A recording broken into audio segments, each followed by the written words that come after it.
Hello! Our lesson for today, class, is very interesting and at the same time very important in your pursuit of teaching.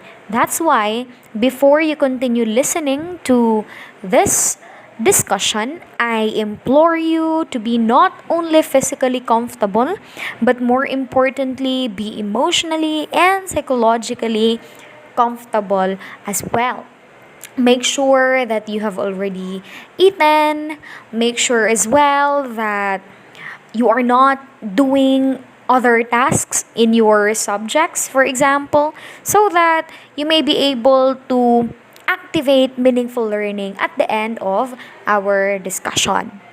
Now, in lesson 1 class, I ask you before we began the discussion about your reason why you decided to enroll in a teaching program.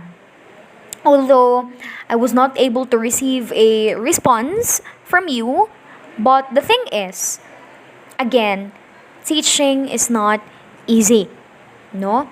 Because you are going to justify your teaching every single day of your professional career. Now, class, before you proceed with teaching, it is important for you to identify first your philosophy in teaching.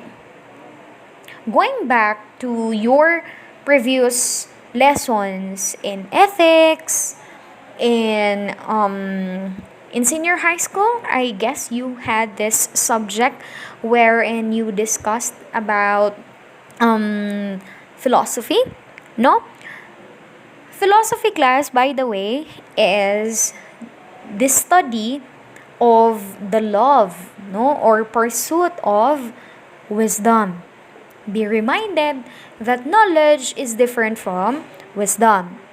Knowledge class is to facts and information, while wisdom class is the application of this knowledge in a reflective and thoughtful way. So, in wisdom class, of course, you are going to analyze, you are going to reflect on your own thinking, you are going to synthesize, you are going to evaluate, and you are going to apply. That is philosophy. Now, for today's discussion, again, you are going to focus on your philosophy in education. Ano kaya yung philosophy mo, no? Sa education. Philosophy also involves questions such as what is life, who am I, what is reality, what is my purpose, etc. No? In the school context class, some of these existential questions are why do I teach? Why should I teach? How should I teach? How do we learn? They may sound so simple, class, but these questions are very difficult to answer. Mapapaisip ka talaga, no? At kung iisipin mo talaga ng mabuti, baka hindi ka pa makatulog sa gabi, no? So in relation to philosophies of education, there are 7 that I'm going to discuss this time. I hope that you are going to listen very carefully. For the first philosophy of education class, I would like to share some of my experiences when I was still in elementary. I had this teacher before na kapag nagtuturo talaga class, hindi talaga nawawala yung stick sa tabi. Kasi kapag ayaw naming makinig or kapag hindi talaga kami nakikinig, pinapalo kami agad-agad. And then, of course, kapag hindi namin na-memorize yung multiplication table, kapag hindi namin na-memorize, for example, yung mga steps sa lesson namin, hindi namin na-memorize yung definition ng matter, ng solid, ng liquid, expect talaga namin na meron talaga kaming punishment. So, it's either tatayo muna kami ng ilang minuto sa harap ng blackboard or magsisitting on the air kami. Now, these experiences, class, are manifestation na yung teacher, no, is very focused on the mastery of the subject matter, no? And aside from that, manifestation din noon na gusto talaga ng teacher na as much as possible ma-familiarize ang estudyante doon sa laman ng libro, no? So in line with this class, let me have the privilege to introduce to you the first philosophy, which is actually Essentialism, no? Essentialism. Why teach? Ano yung belief nila? Bakit dapat magturo? No? Essentialist teachers class teach for learners to acquire basic knowledge, skills, and values. They teach not to radically reshape the society, but rather to transmit the traditional moral values and intellectual knowledge that students need to become moral citizens. So for them class, very important ang acquisition of basic knowledge, skills, and values. And because of that, they teach the fundamental auras, no? I know that you already have an idea what these auras are, no? Reading, writing, arithmetic, and right conduct, no? They focus on traditional disciplines such as math, natural science, history, foreign language, and literature. The role of the teacher class, no? An essentialist teacher is the source of information, no? The source of information. Si teacher ang pinakamagaling sa loob ng classroom, no? Aside from that, teachers and administrators decide what is most important for the students to learn and place little emphasis on the student interest, no? Students are given least chance to express themselves. Why? Because teachers are deemed as the source of information. Si teacher always yung nagsasalita sa gitna, si teacher always yung nagsasabi kung ano yung gagawin. So yung gagawin lang ng estudyante, sunod lang ng sunod. So paano sila nagtuturo class? Itong mga essentialist teachers. How do they teach? Okay? So because their emphasis is on the subject matter or the mastery of subject matter specifically, of course, these teachers are expected to be intellectual and moral models of their students. They are seen as fountain of information and as paragon of virtue, no? So they model these values, no? And also class, they use prescribed textbooks, no? The drill method. For your information, drill method class is used when the teacher wants the students to master a particular skill, no? Drill method, kaya nang ginagawa ng math teacher natin dati na gumagamit ng flashcard, no? In order for us to memorize the multiplication table, for example, no? Yung spelling, no? So, araw-araw, kasi they believe also that practice makes perfect, di ba? Ano yung sinasabi nila? And they are a very focused class on academic content. And because of that, kadalasan na ginagamit nila is yung lecture method. Sino ang nagla-lecture? Of course, it's the teacher. There is a heavy stress on memorization and discipline. Very strict ang mga essentialist teachers class because if they cannot control the students fully, then basically they cannot establish authority, no? So yun yung belief nila. So, very traditional itong essentialism class. But, of course, meron din naman siyang mga positive effects. As if, for example, because of their kind of teaching, students tend to master basic knowledge, skills, and values, which are prerequisite to complicated concepts. No? Oo, so ganoon po yung nangyayari. Another thing to take note in essentialism, no? Essentialism class is teacher-centered. Why is it teacher-centered? It's because teacher plays a greater role, no?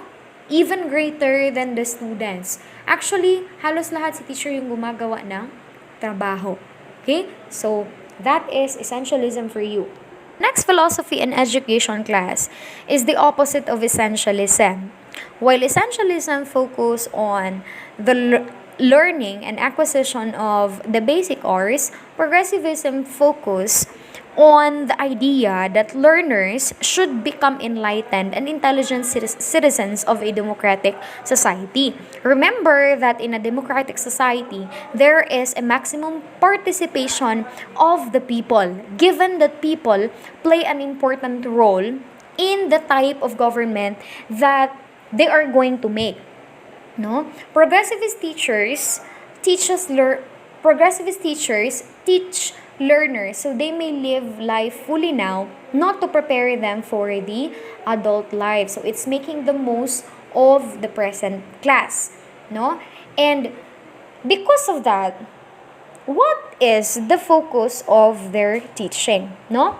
Progressivist teachers are identified with need-based and relevant curriculum that responds to students' needs and that relates to students' personal lives and experiences.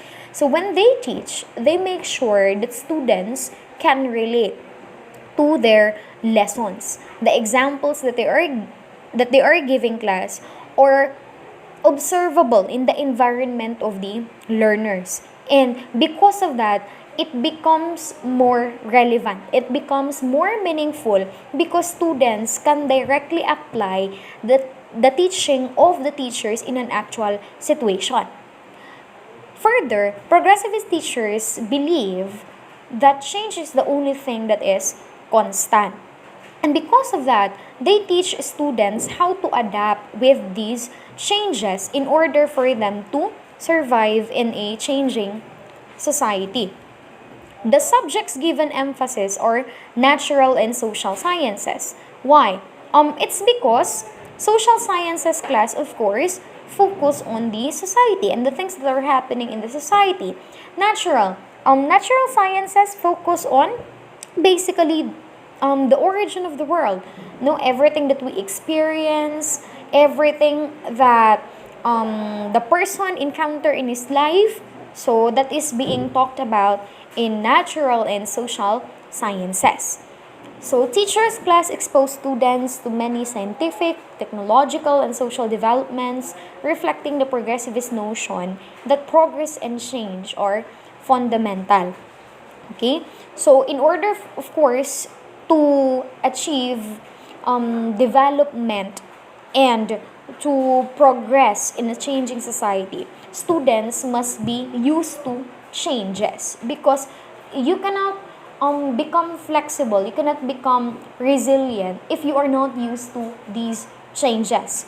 And because of this, students are exposed to various problems in a classroom. No, in these problem class again are similar to life situation problems.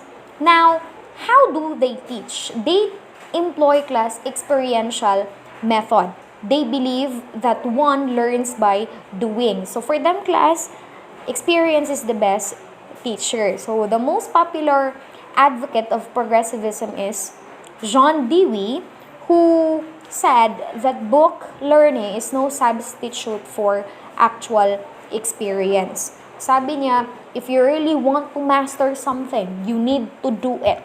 No, yun yung sabi niya. One experiential method that progressivist teachers heavily rely on is the problem-solving method. So other hands-on, minds and hearts-on teaching methodology that progressivist teachers use are field trips during which students interact with nature and society. Okay? So, kung titingnan natin class, dalawang philosophies pa lang ng education, pero makikita na natin yung kaibahan talaga. And by the way, progressivist teachers class, no, yung type of teaching nila is student-centered. So teachers act as the facilitator of learning. No, they support, they guide the learners, but it's the students who do most of the job in the educative process. The third philosophy in education reminds us of how great our difference from animals. Instead of being bound by our instinct, we use intellect and rational power in order for us to attain our goals in life and to define our purpose to begin with. Now, this philosophy in education is perennialism, and it believes that schools should develop the students' rational and moral power. So they need to be exposed to various experiences that would lead them to the enhancement of their logical and rational faculties. This is also supported by the great philosopher Aristotle, who said that if we neglect the students' reasoning skills, we deprive them of the ability to use their higher faculties to control their passions and appetites. In nature, perennialist curriculum is a universal one. So it is not specific, unlike progressivism, no? So it views all human beings as as creations who possess the same essential nature. So, hindi siya nakafocus, class, no? Masyado sa vocational and technical education. Why? Because again, it focuses on the development of the rational faculty.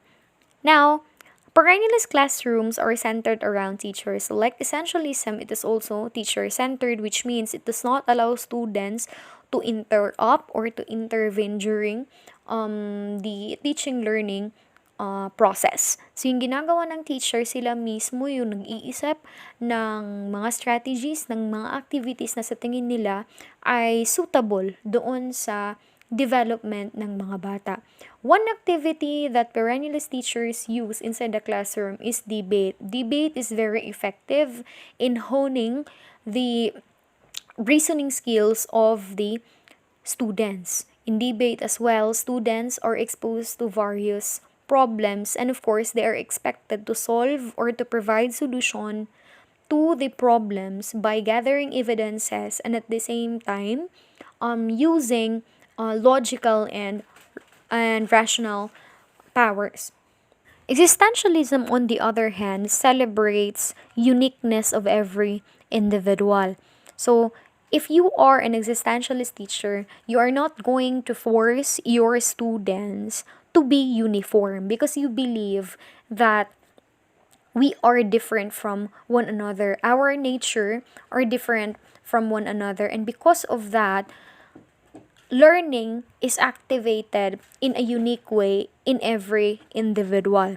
It is actually highlighted in your module that the main concern of the existentialists is to help students understand and appreciate themselves as unique individuals who accept complete responsibility for their thoughts, feelings, and actions. No? More importantly, for essentialists, the education of the whole person is emphasized and not just the mind. So when you say education of the whole person, class, education in terms of emotional, the psychological, social-cultural, moral development. So it does not only sustain one facet of learning, but all facets of learning instead.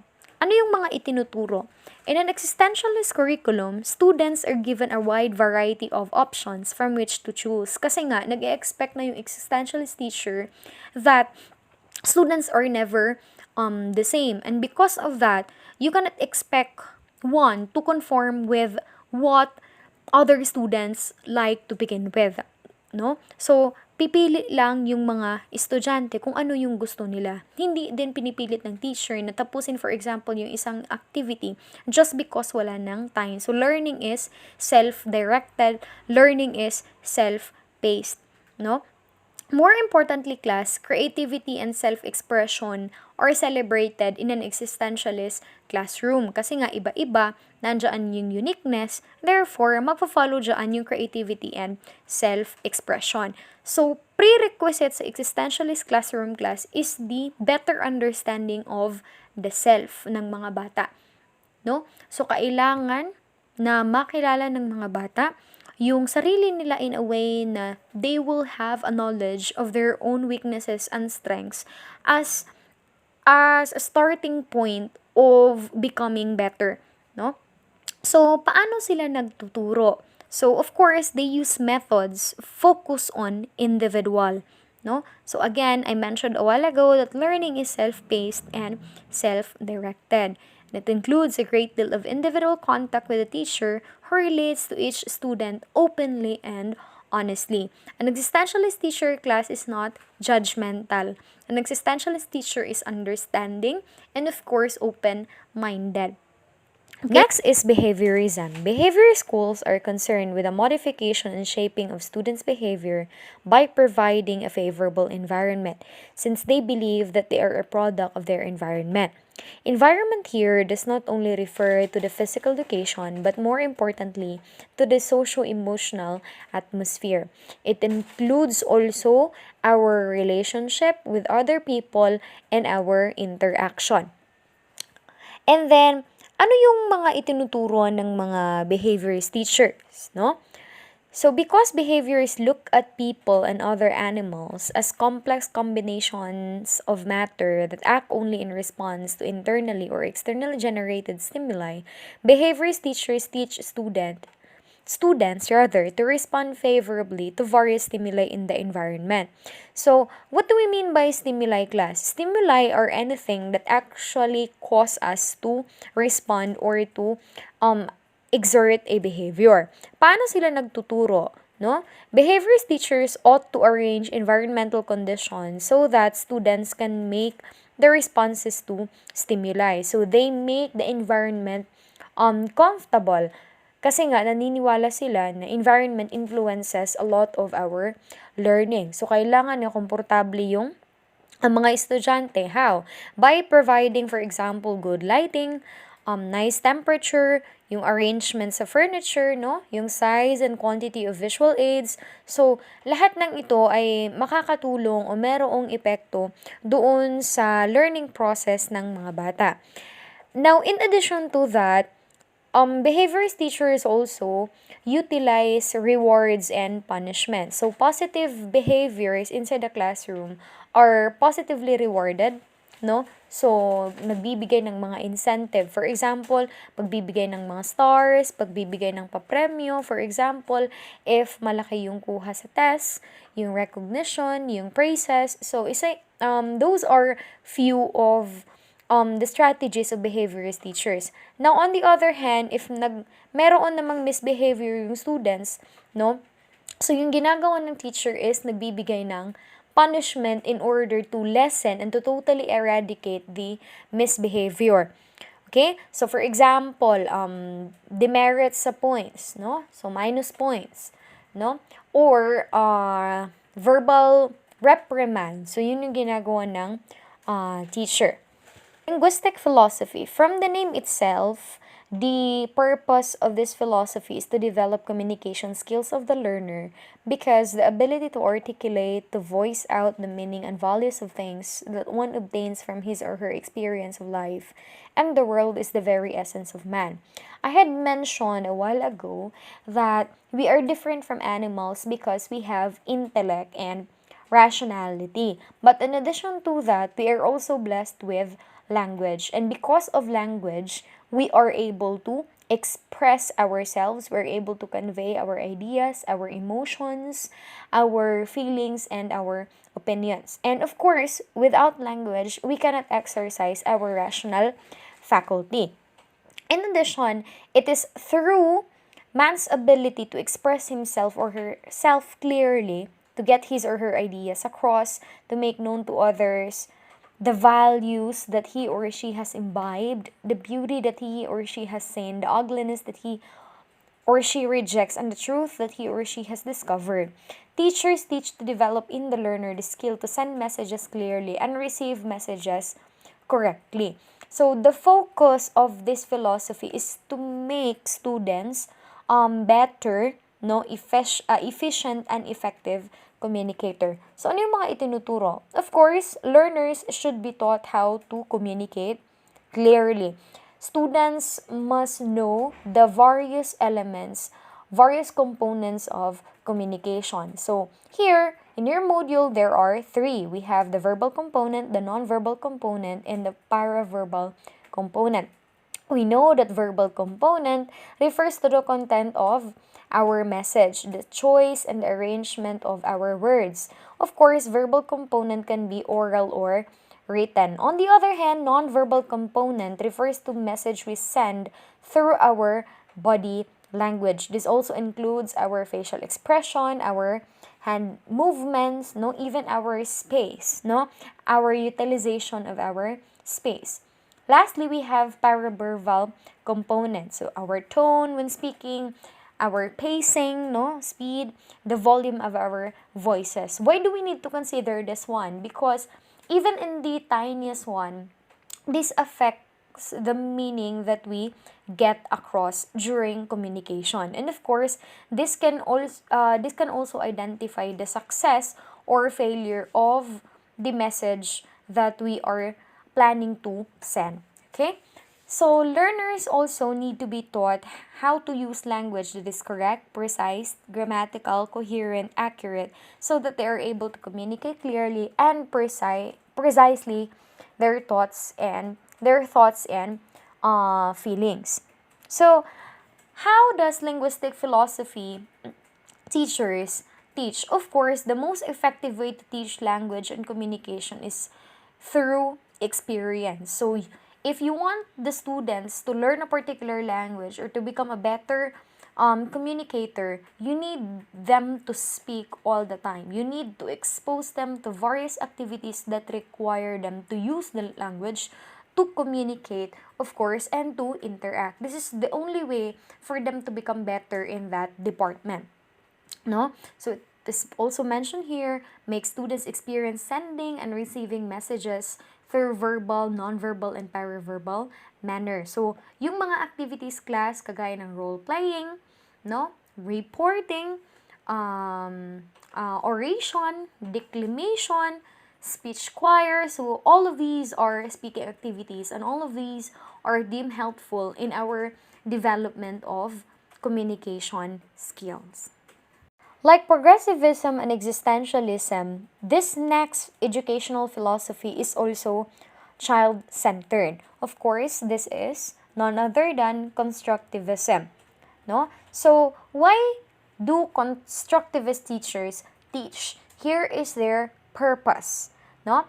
To develop intrinsically motivated and independent learners and adequately equipped with learning skills for them to be able to construct knowledge and make meaning of them. So, students, I mentioned paulit-ulit na that they are the one who activate their own learning.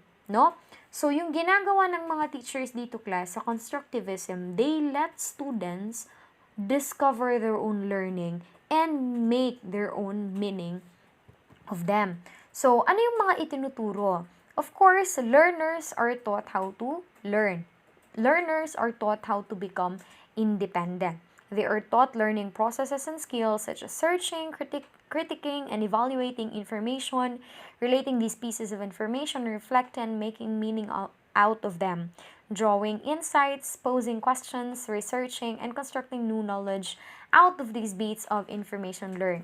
We can infer from this class that a constructivist teacher makes students learn talaga. Okay, no? Learn independently. No? Teachers are only there to support and at the same time to facilitate the learning. But as far as the quality of learning itself, it's the students who identify it at the end of the day. How to teach? Of course, students are exposed to various problems that allow them to hypothesize, to predict, manipulate objects, pose questions, research, investigate, imagine, and invent. So, class, yung mai-imagine natin dito is yung mga laboratory experiments, no? Yung research, for example, specifically kapag nagtitesis na, no? So, sa master's naman class, we also have master's thesis, so paulit-ulit, nagre-research in order for us to identify the problem and at the same time to give solution to the problem, no? Lastly, it promotes dialogical exchange of ideas among learners and between teachers and learners. Again, the teacher's role is a facilitator of this process. What you want to remember in this educational philosophy class is that constructivism, from the word construct, which means students construct their own knowledge. Thank you very much.